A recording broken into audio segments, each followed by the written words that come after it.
再来看中国国台办佮公布台独分子有部长，佮有检察官。总统赖清德今仔是表示讲，伊身为总统，对任何一个互中国跨境顶阿要人民感觉骄傲。另外，面对中共统战渗透，行政院版本的《陆海空军刑法》第24条的修正草案，今仔送入法院的委员会审查。那现役军人对敌人表示效忠，上侪是当判7档的有期徒刑。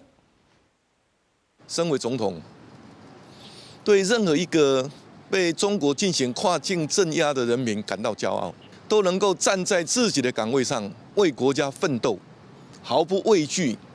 中国的威胁。回应中国国台办前一天，甲内政部长刘世芳甲部长陈永耀列做台独顽固分子，头一届甲侦办国安案件的高检署检察官陈思怡列入台独的助手。总统赖清德讲两番互无累续，中国公权力伫台湾无适用，对中国国家主席习近平强硬画声。我希望中国的领导人能够清楚了解，对台湾进行针对性的军演，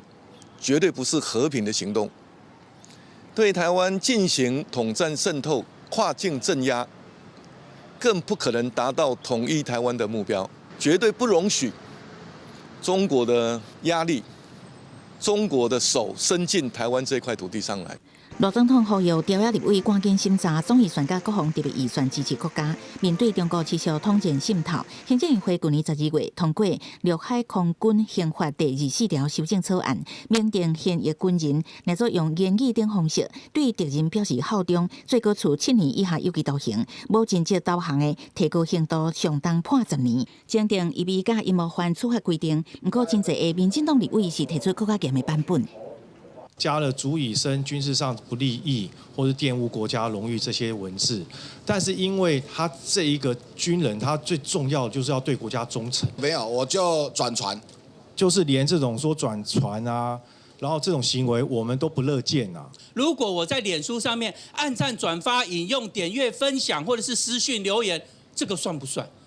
这个都没有明确。每一个个案都会很谨慎的处理，而且每个个案会确实调查他们有具体的行为，以及他是否涉犯。